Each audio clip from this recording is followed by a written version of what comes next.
Coming to you live from Studio One at Broadcast Forum in New Rochelle, New York. This is the voice of Westchester, 1460 WVOX.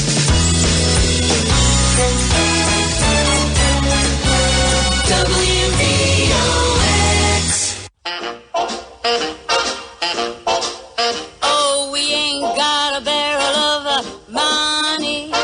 Maybe we're ragged and funny, but we'll travel along, singing a song side by side. Don't know what's coming to my... Good evening and welcome once again. The program is Crisis Help, where if you don't have a crisis, we can probably arrange to give you one. And you're listening to WVOX 1460 AM. My name is Tom Sullivan, and we are doing a program tonight where we're honoring the greatest of all boroughs, which is the Bronx. The only borough located on solid ground, actually. The rest of them are all on the islands somewhere. Right. Manhattan, Long Island, or Staten Island. And we couldn't get Chaz Palminteri, but we have someone even better, and that's Chaz Maloney, actually. My good friend Charlie Maloney is with me, and who is a native of the Bronx, born and raised. How are you, Charles? I'm doing great, Thomas. How are you tonight? I am doing very well, thank you. And the number to call here is 914-636-0110. We'd be happy to hear from you, particularly if you're from the Bronx, but not necessarily. And we're going to be honoring the Bronx this evening with a lot of songs from people, performers and writers from the Bronx. And we're also going to be talking a lot about what it is that makes the Bronx so great. And we thought that we would start off with a great tune written and performed by the Bronx's own Dion and The song is called The Wanderer.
Was the great Dion and The Wanderer.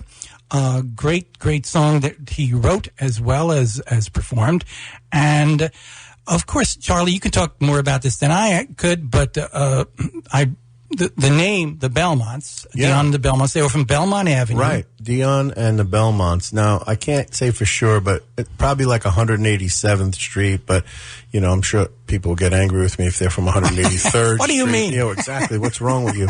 But in any event, down by Arthur Avenue, that neck of the woods, and just an incredible area. They refer to it as Little Italy as opposed to the other Little Italy down in Mulberry Street in Manhattan. But Little Italy was an amazing strip of stores and bakeries. Oh, God. All kinds of pork stores and pizzerias and great restaurants. But I want to give a shout out to my father-in-law, Jack Latino, who originally came from around 187th and Belmont, and also to a dear friend for many, many years, Ann Tominelli, who was from Arthur. As a lot of people that were from Arthur Avenue, you how you would pronounce it. Yeah, where are you from? I'm from Arthur Avenue. But in any event, Dion was great, and he had a great voice and tremendous, and a wonderful songwriter too. A lot of the songs he writes really, really great stuff. And I remember hearing him say once that the first gig they ever played was a parish dance at, I believe that's Immaculate Conception Church, which is right there on Gun Hill Road, right near the train there, right near the L. Okay, I believe that's Immaculate Conception, and that was the first gig that Dion and the Belmonts ever played together. And he was a kind of a wild kid, because I remember reading a little bit about him today, and apparently, had a lot of success. End of the 50s, beginning of the 60s, and. He didn't soon develop. He had actually started even before that. He had been using heroin from the time he was about 14 or 15 years old. He claims he was a very, very young guy when he started on that. That doesn't make you a bad person. No, it doesn't make you a bad person, not at all. But in any event, it does have a tendency to mess up your life really well, though. But let me get back to Arthur Avenue for a second, because it's still there. Arthur Avenue is still a vibrant community, and it's still maintained a lot of its cultural heritage, the Italian culture, and it's surrounded by Fordham University and the Bronx Zoo. It's in a really nice area. One of the things I wanted to do tonight, Tom, was to kind of give the Bronx a different look. A lot of people remember the Bronx from the 70s when there was a lot of problems, and the 70s was tough all around New York City, but the Bronx in particular, South Bronx, the Bronx is on fire, or Fort Apache. And that's the thing you see on TV. But, I grew up in the North Bronx up towards, let's say, like the Gun Hill Road, Marshall Parkway area. One of the things I learned by looking up, some of the stuff for the show tonight was that the Bronx has about 42 square miles of land, and about 20% of that is parks. Yeah. And, you've got Van Cortlandt Park, you've got Pelham Bay Park, you've got the Bronx Park, you've got Van Cortlandt. Well, Van Cortlandt, Wave Hill, New York Botanical Gardens, the Bronx Zoo, the Woodlawn Cemetery, Orchard Beach. The Bronx was, when I grew up in the 60s and 70s, was gorgeous. I mean, it really was. And you moved into my neighborhood. Yeah, in 1982, actually, but it couldn't get any nicer. It was just gorgeous. And when I was a kid, back then, prior to cell phones and laptops and beepers and, implants or whatever, we were allowed to just leave the house at 8. Actually, we were told to leave the house by our parents. Don't get out. And then, come back. Don't be late for dinner or you're dead. But, for those 9 hours, we would just wander. And it was safe. It was a safe place. Well, it was pretty safe. Yeah, other than the things we tried to do to kill ourselves, which was, wander through like botanical gardens and take the Bronx River Park, the Bronx River, follow it all the way down to you actually wound up in the buffalo exhibit at the zoo, which was always not a good experience. Oh, look, there's big animals. What's that? Oh my God! But in any event, let's talk about some other things about the Bronx. There's a lot of famous people. Yeah, and you got a list here of people. I do. It's an incredible list. Why don't you jump on it, Tom, and you take that column there and just blast through. Well, this is more like dance and film and radio and television stars. Danny Aiello is from the Bronx. Right. I knew that about him, and wonderful actor, and an old-time movie actress, June Allison, who I always loved from the movie musicals of the 40s that I always loved, MGM musicals. Lauren Bacall, of course, gorgeous, wonderful actress. Mrs. Bogart. Mrs. Humphrey Bogart. Her wonderful actress from the Bronx as well. Who else? George Carlin. George Carlin. Now, there's some question about some of these people here. Well, Carlin might have been from like the Washington Heights area, which is really Manhattan. Yeah, he always talked about Morningside Heights, which he used to call White Harlem. He might have been raised there, but this is a list of people that were born. Yeah. So the Bronx is claiming them, like Tony Curtis. Yeah, well, he was definitely from the Bronx. Now, what was his name? Do you remember? His name, Bernie Schwartz. Bernie Schwartz. He was Bernie Schwartz was his real name, and great actor. What about Peter Falk? Peter Falk. Columbo? Yeah, of course. Well, I love Lieutenant Columbo. He's another guy who kind of moved around a bit because I know he probably was born in the Bronx, but I knew his family because he went to Westchester and he actually graduated from Ossining High School because he was from upstate, not upstate, but northern Westchester. Yeah, but Ossining, when I was in the Bronx, like that was you might as well. Well, that was up the river, right? But I mean, Ossining to me was like Canada. That was pretty far. Yeah, it was. That was the boondocks. What about Joe Franklin? Great. Memory Lane. Yeah. I had the occasion to meet and interview Joe Franklin once. He was a really wacky guy. Did you go to his office? I went to his wreck of an office. He was a total, what do you call it? Hoarder. He was a hoarder. You could not turn around in Joe Franklin's office. Yeah, he was a big hoarder, I heard, before they even coined the phrase. Okay, we got Robert Klein, a favorite of both of ours. Robert Klein he was from Decatur. Yes. And what was his name? He had a he wrote a book a couple of years ago called The Amorous Busboy of Decatur Avenue. What a great name. In which he talks about some of his experiences. He's originally from our old neighborhood, North Central Bronx. I guess near the cemetery, near Woodlawn Cemetery. He went to PS 94, which is just a little north of Gun Hill Road. It's about 3 or 4 blocks from where I lived and where I was born. And he was very funny. He did a lot of shticks about the neighborhood and growing up. It was very much an Irish, Italian, Jewish neighborhood, and he was hysterical. Well, I remember he said something once that reminded me of you because he always talked about schools, and he was Jewish, of course, and he went to DeWitt Clinton High School, and he said you can always tell DeWitt Clinton boys by this wonderful way that they had with women, they had switchblades.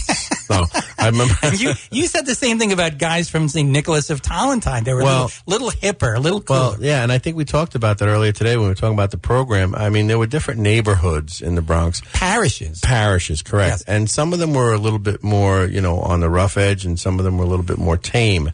And, not to disparage anyone, but, you knew when you were playing basketball in 6th grade and you'd play these guys and you're like, these guys want to beat us up. And, and I know they were drinking last night. You're in 6th grade, but, it was a different time back then. Some of those guys were going through grade school on the GI Bill, actually, which made you wonder about whether you could really compete with them or not. Right. Because, in most schools, if you liked one of the cheerleaders, it was no big thing. But this was like, they had like 3 kids with them. No, I'm only kidding.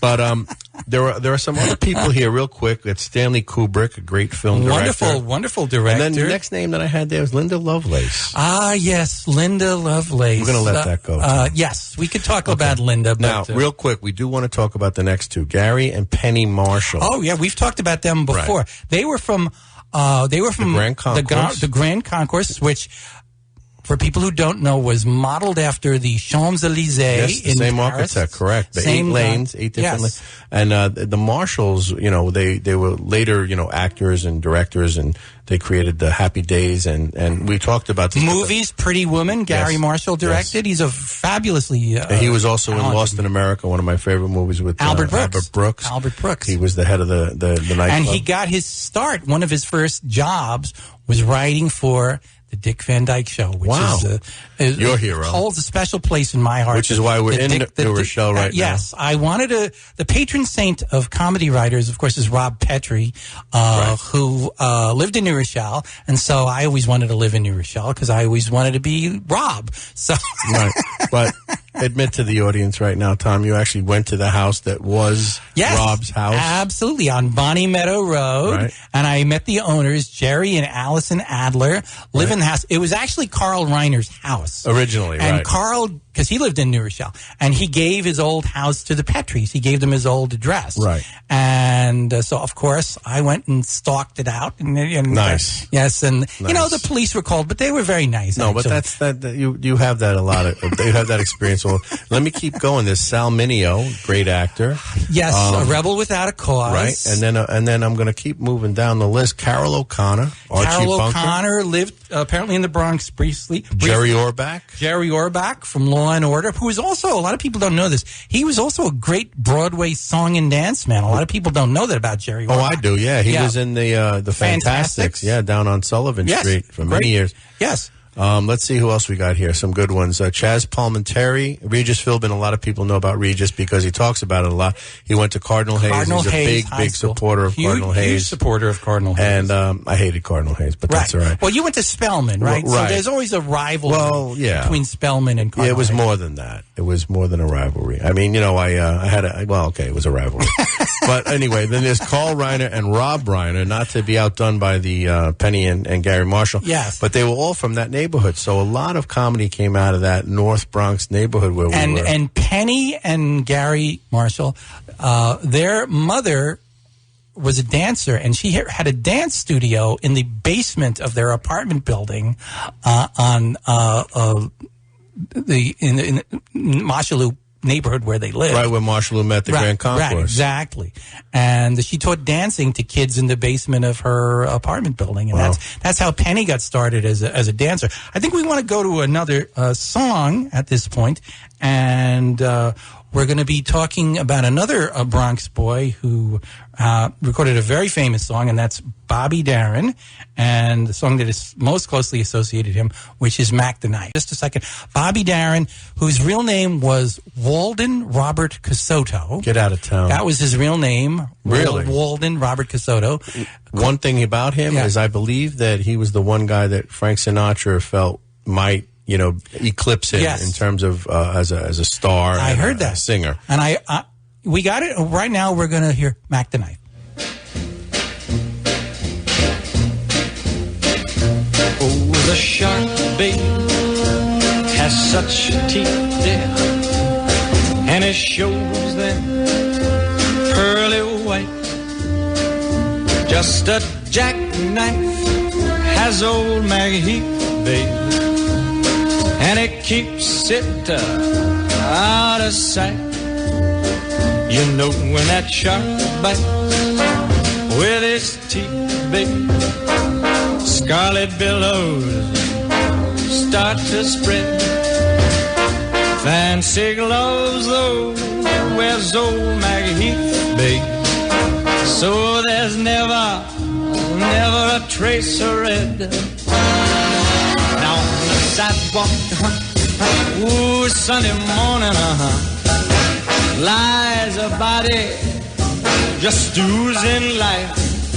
And someone sneaking round the corner. Could that someone be Mac the Knife? There's a tugboat down by the river, don't you know, where a cement bag just drooping on down.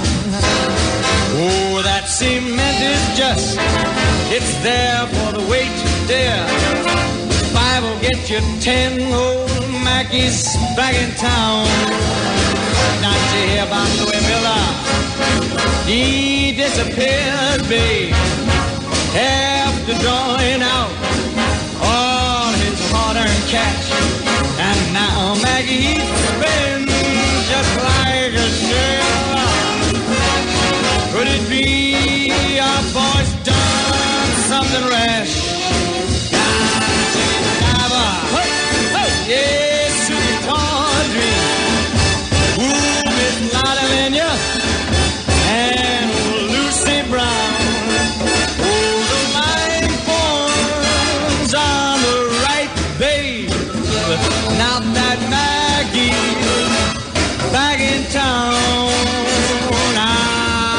Jenny Diver. Whoa, Suki Tawdry. Look out to Miss Lottie Lenya and old Lucy Brown. Yes, that line forms on the right, babe. Not that Maggie's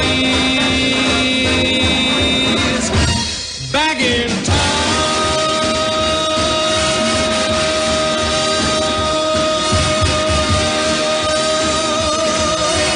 Look out, old Maggie is back. Bobby Darin, what else can you say? He's just a truly great entertainer. I started to say his real name was Walden Robert Casoto, called Bobby since he was a child. And apparently when he was looking for a stage name, the story that I heard is that he walked by a Chinese restaurant. It was a Mandarin Chinese restaurant. And the first three letters, because you know the sign Mandarin restaurant, it was lit up. The first three letters were, the lights were shorted out. So he saw the last four letters, D-A-R-I-N, Darin. And that was where he got his name from. That's how that's how he became Bobby Darin. And wow. Great performer who left us way too soon. He had a rheumatic heart, I believe. And he was only 36, 37 years old when he passed away. He's one of those guys that had he been born, years later when there were more advancements in heart surgeries, etc., he would not have died so young, but yep. A very sad thing. A wonderful entertainer. Just a tremendous act. Now, many people wonder about the Bronx. How did it get to be called the Bronx? And how did it get to be called the Bronx? Well, the area of the Bronx, it's about 42 square miles, as I said earlier, and it was owned by a family called Bronx, and it was incorporated in 1639, which is not too far after Jamestown. I mean, Jamestown was, 1612? 1607, I think. 1607. Right. Okay, so 1639, the Bronx family, B-R-O-N-C-K, they owned that area, and people would refer to the rivers as, the Bronx River because it was like a possession. They owned thing. it, yeah. They owned it. Or we're going to see the Bronx. We're going up to the Bronx. And so, rather than saying the Queens or the Brooklyn or the Manhattan, it's the Bronx. And people always used to think that was because we had an attitude, and it was like, well, you think you're special, and it's like, whatever, And that's how it got to be. Then it became the Bronx, D-A. Yes, of course. So I actually had a T-shirt that said the Bronx, but it's an interesting story, and what a nice place to grow up. It's still the city, quote unquote, right? Because it's part of the 5 boroughs. Yes. But it was just such a lush area with parks everywhere. And schools. Yeah, really nice neighborhoods. And, it's an interesting thing because my wife comes from Brooklyn. And the Bronx always had a reputation as having really good hospitals. Now, of course, everything is Montefiore now. Right. But in the old days, you had Montefiore, you had North Central Bronx Hospital, you had Misericordia, Our Lady of Mercy. Right. Einstein. Jacoby, right, exactly. There were a lot of hospitals. And they were good hospitals, I was born in a hospital in the Bronx. It's not there anymore. It's on 173rd Street in the Grand Concourse. It's called the Royal Hospital. The Royal Hospital. And it's gone. But here's a funny thing. I'm a San Francisco Giant fan. By the way, they have the greatest record in baseball right now at the All-Star break. I'm just going to say that. Of course. And but I was born 8 blocks from Yankee Stadium. So if you want to talk trader, and you want to talk about a guy who was born and raised in the Bronx, and they're my second favorite team. How's that? Yeah, it's good enough. Okay, yeah, good enough. But yeah, I'm a Giant fan for whatever reason. But let's just mention the Yankees real quick, because when you talk about the Bronx, if you're not going to mention the Yankees, you have to talk about the Yankees. The Yankees have 27 championships. The Yankees are an amazing place. Oh yeah, you have to hand it to them. I'm going there next weekend. The Giants are in town. Going there Saturday and Sunday, and you talk about convenient. The number 4 train. You can pick it up in Woodlawn, or if you're coming up from the city, you can pick it up. And it literally, when you get off the train at 161st, you're right there. It's within 50 yards of the front door. You could take the 4, or you could take the D. Both of them. The Dynamite D. They both stop right there. Yeah. And now, years ago, of course, before the Giants and Dodgers headed out to the West Coast, the Dodgers were in Brooklyn, Giants were in New York. They played at the Polo Grounds, 155th Street and 8th Avenue. The Yankees and the Giants were one subway stop away from each other. Right. But they hated each other. Oh, of course they did. There was But they that were so stupid close. subway stop. There was, and they were in different boroughs, even though they were so close together. Just think about it. The years they played in the World Series, they were like a subway stop away from each other. Yeah. It was just amazing how close they were. And then this horrible thing happened in 1957, and I'm not referring to my birth, which was August 21st. Well, that was one good thing that happened. That was a great thing for me personally. But the bad thing that happened was that the Brooklyn Dodgers left, and then the Giants left, and they both went to California. And that whole 3 teams within, because it was, there was no gray area. Giant fan, Dodger fan, Yankee fan. And the Yankees were almost always in the World Series. And the Giants and Dodgers, they would kind of split. One year it would be the Giants, one year it would be Brooklyn. Sure. So it was almost always a New York thing, the World Series. No, and you know what? Yeah. And I was told back in the 30s, 40s, and 50s, there was one thing to be an Irish guy that brought home an Italian girl, or maybe a Jewish guy that brought home, a Catholic girl. That was enough, of an issue for the families. But if you were dating someone that was a Dodger fan, oh God, and you were a Giant fan, it's like, you know what, this isn't going to work. Yes. So we're either going to disown you or you're going to get rid of this clown. Well, I am the product of a mixed marriage because my parents came from different counties in Ireland, so that was a big thing to deal with. Right. Well, to mention, speaking of the counties, a lot of people don't know. We did the Irish show last time. We did our St. Patty's Day show, and it was lovely. Yes, we had a great time. We had a great time. But there are 32 counties in Ireland. There are 6 counties that comprise Northern Ireland, and then there are 26 that are in the Republic of Ireland. And there is a 33rd county, which most people don't realize. It's called Woodlawn. Yes, absolutely. And I refer to it as the 33rd county because if you've ever been to Woodlawn, a little piece of heaven fell from out the sky one day. And it landed on Katona in a lovely Irish way. No, anyway. But you can get a great Irish breakfast in Woodlawn. You can get black pudding and rashers and oh my God, or beer. Well, that goes without saying. Yeah. Well, come on, don't be racist, Tom. This is a family program. But we are going to move along, and we're going to play. I think what did number 2? We said next to the next song was going to be "Be My Baby." That's correct. Because we're going to talk about Phil Spector a little bit. Phil Spector's one of Tom's heroes. Phil Spector's a little tough to talk about. It's a little dicey, because he was a brilliant man, great musician. He worked with everybody. Great record producer and songwriter. Created the Wall of Sound. The Wall of Sound. And he had a group of musicians that were known as the Wrecking Crew. Oh, wow. They were studio musicians that worked on him. All his recordings, based in Los Angeles. He was originally from the Bronx, but he went out to L.A. when he was still a very young man. And he had the best studio musicians in the world. They were called the Wrecking Crew.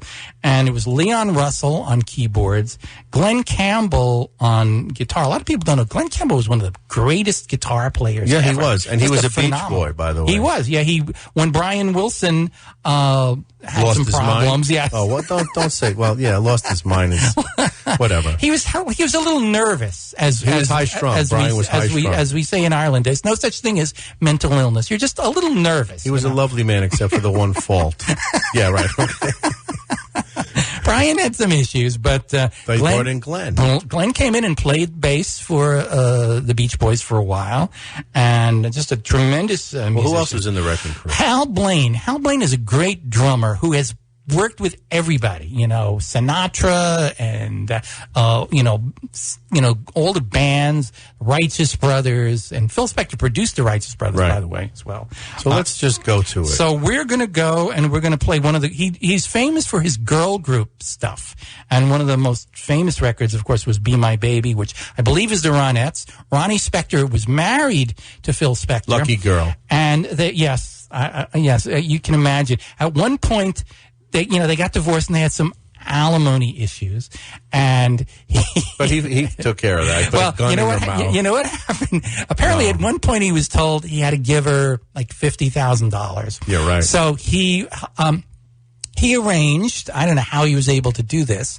He arranged to have $50,000 in pennies brought to her house. That's petty. It is petty, you know, All right, but let's listen to the sort song. of brilliant. But let's listen to that great song.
Be My Baby with, I believe that's the Ronettes, and produced by Phil Spector.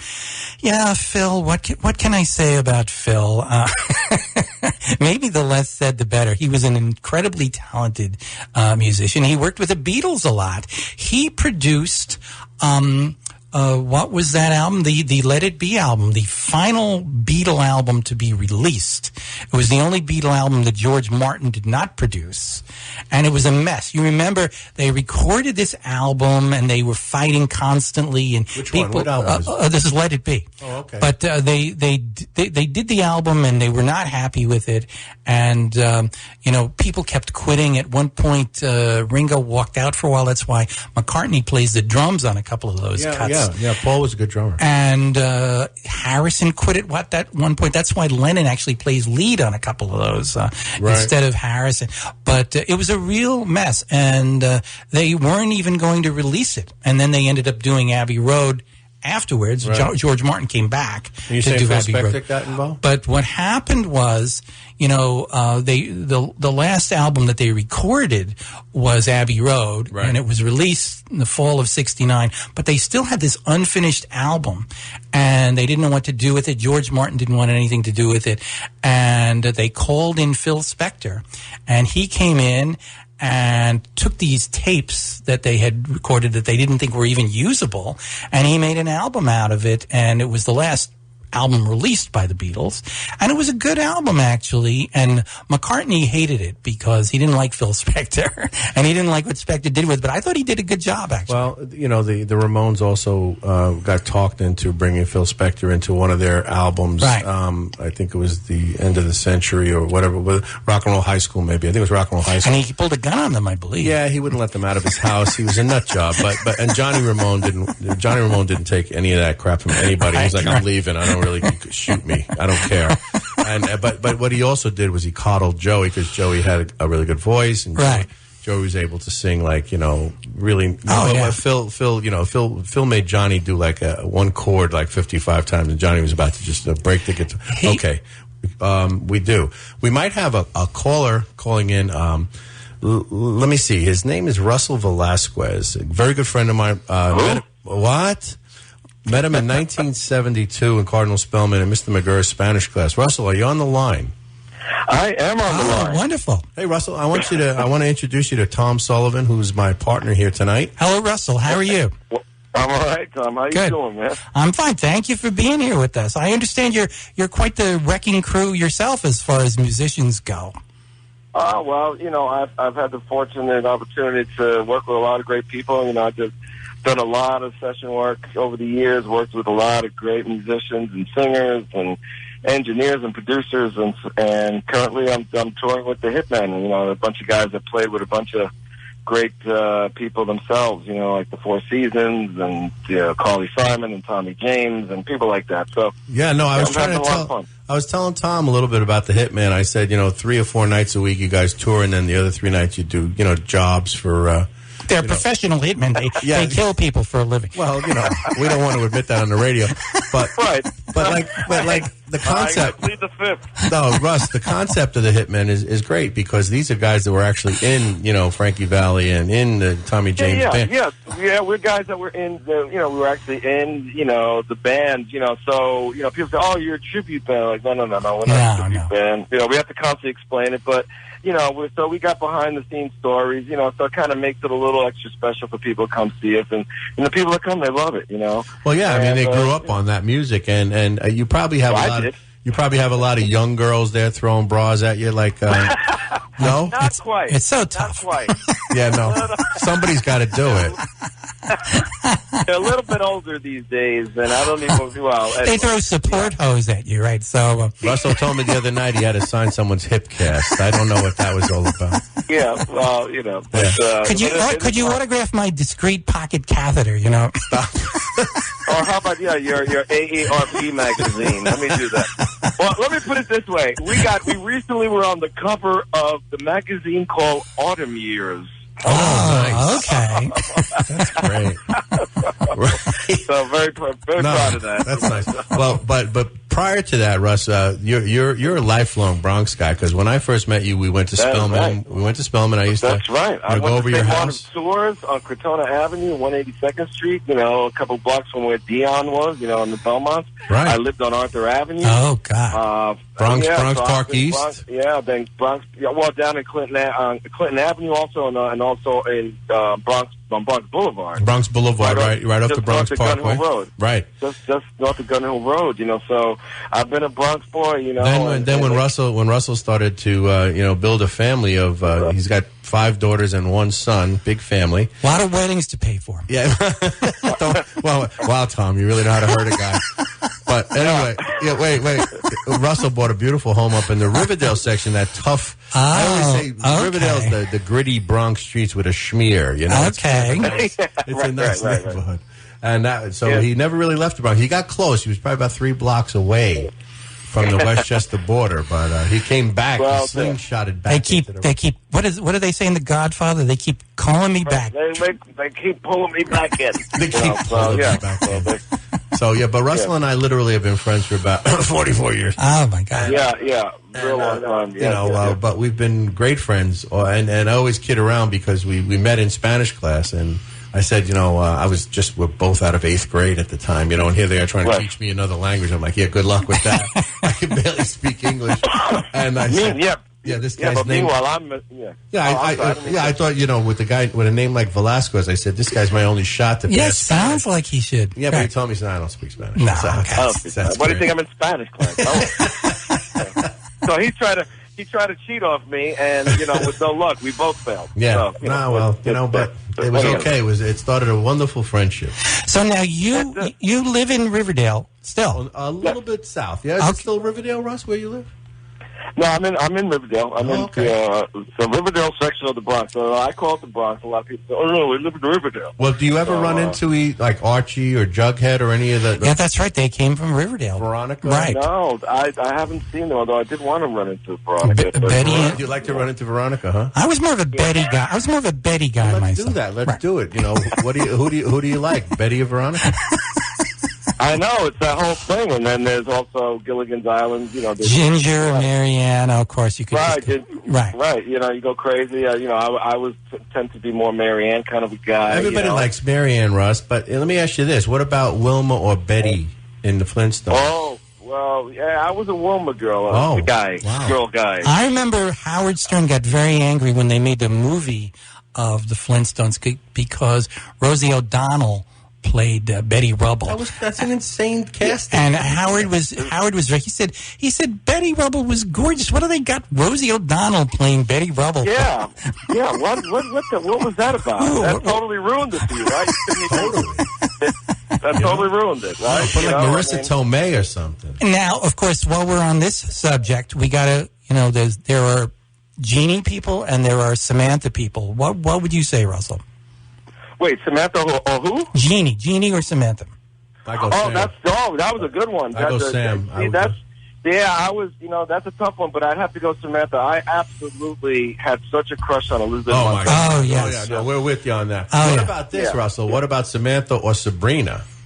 That's a no-brainer, right? Well, Sabrina was like, the bad Samantha. The thing was, Samantha, you bring home to mother, and, Sabrina, She put on the black wig, and Darin went crazy, Yeah, Sabrina would also turn you into a toad. Yeah, and that's what I liked about her. She was great.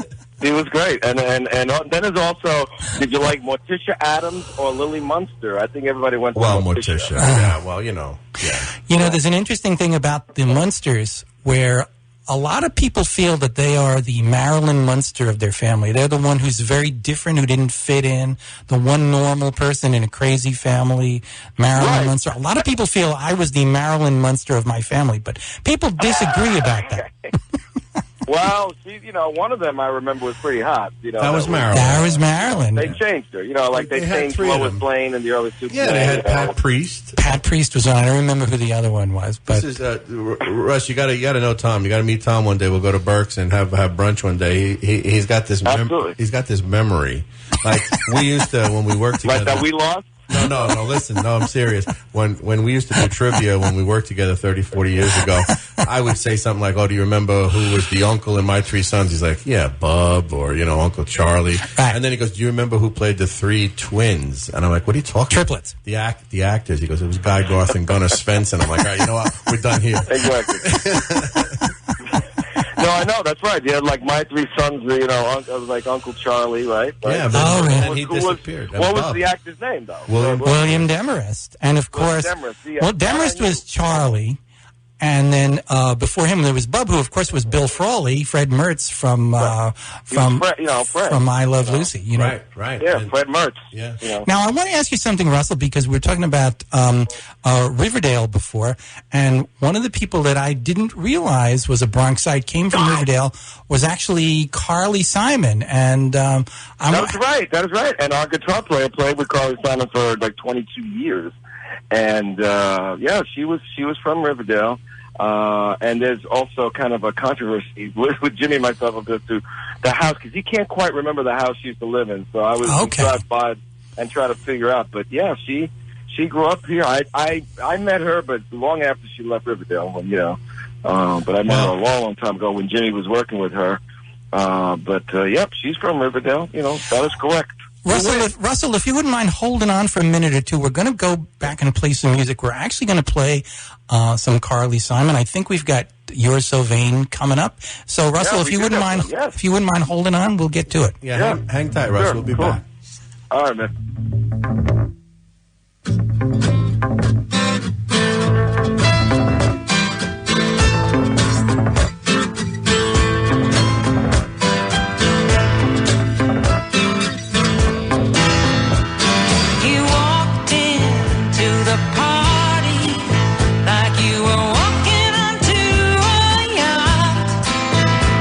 Strategic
my coffee, clouds in my coffee, and you're so vain. You probably think this song is about you. You're so vain. I'll bet you think this song is about you. Don't you, don't you? When I hear you went up to Saratoga and your horse naturally won, then you flew your Learjet up to Nova Scotia to see the total eclipse of the sun. When you're where you should be all the time, and when you're not, you're with some underworld spy or the wife of a close friend, wife of a close friend, and you're so vain. You probably think this song is about you. You're so vain. I'll bet you think this song is about you. Don't you, don't you, don't you?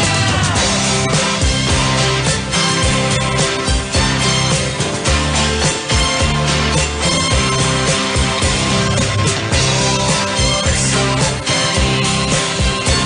You probably think this song is about you. You're so vain.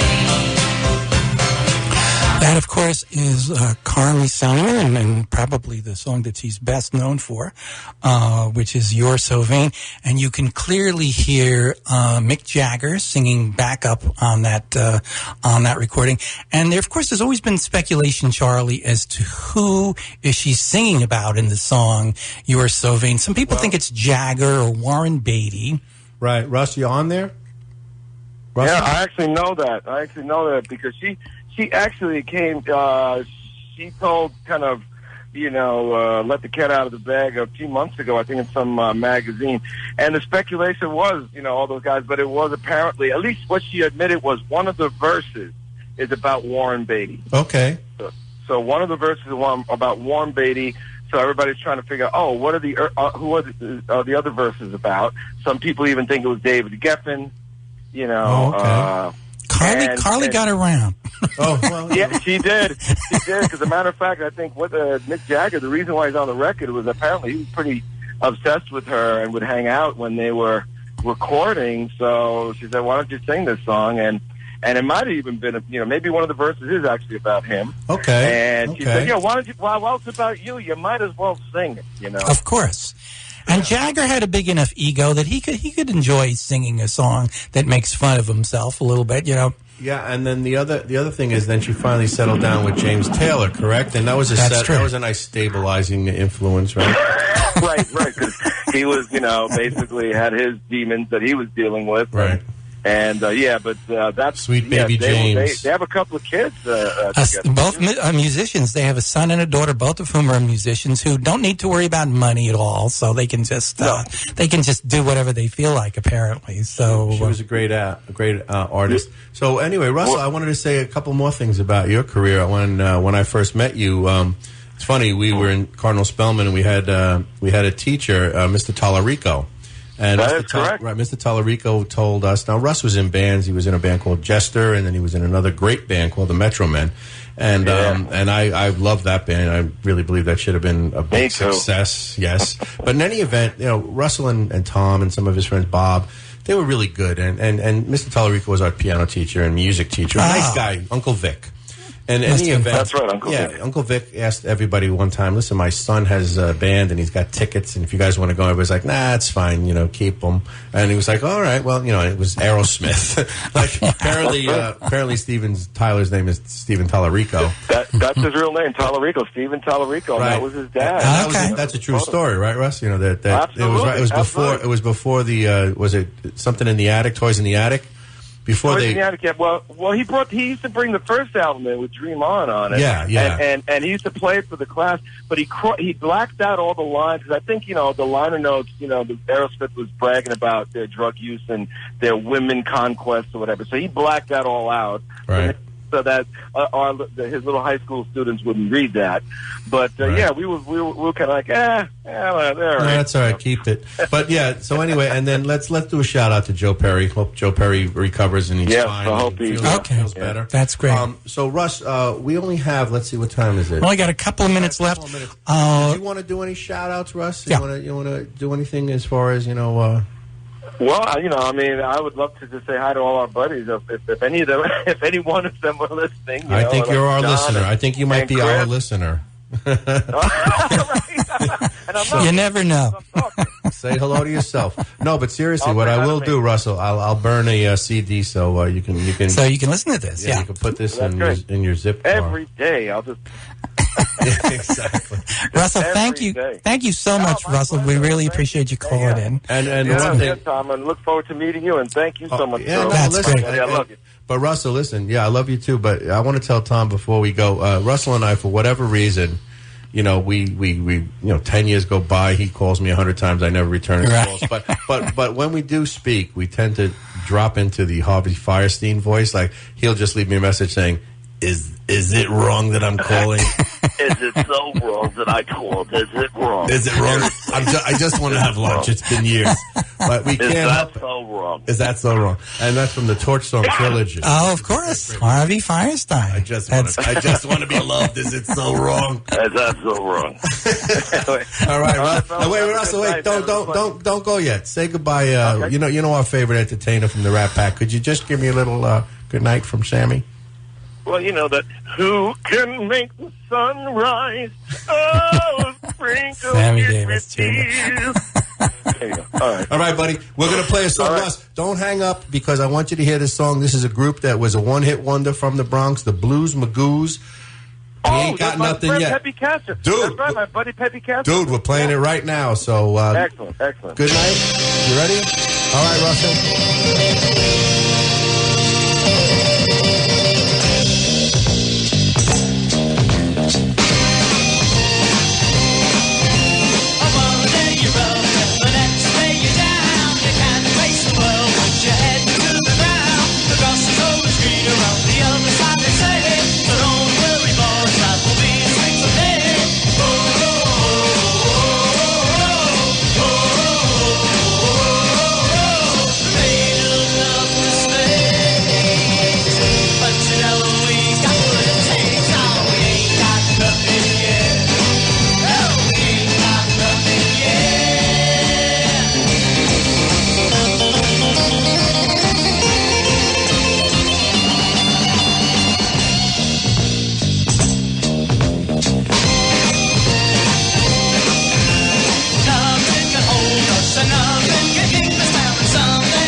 Magoos. What can I say? Great stuff, great song to end with as we do our tribute to the Bronx. You're listening to WVOX 1460 AM, and my name is Tom Sullivan. I'm here with Charlie Maloney. Charles, thank you so much for being here. This has been so much fun. Oh, Tom, you know what? We've done a few shows now. I think I was trying to think on the way over here. We did a great show about Ireland. We did on St. Paddy's Day. Right, and we did a John Lennon tribute. We did a great John Lennon tribute. We did another show where we interviewed Tony Shanahan, the bass player from Patti Smith.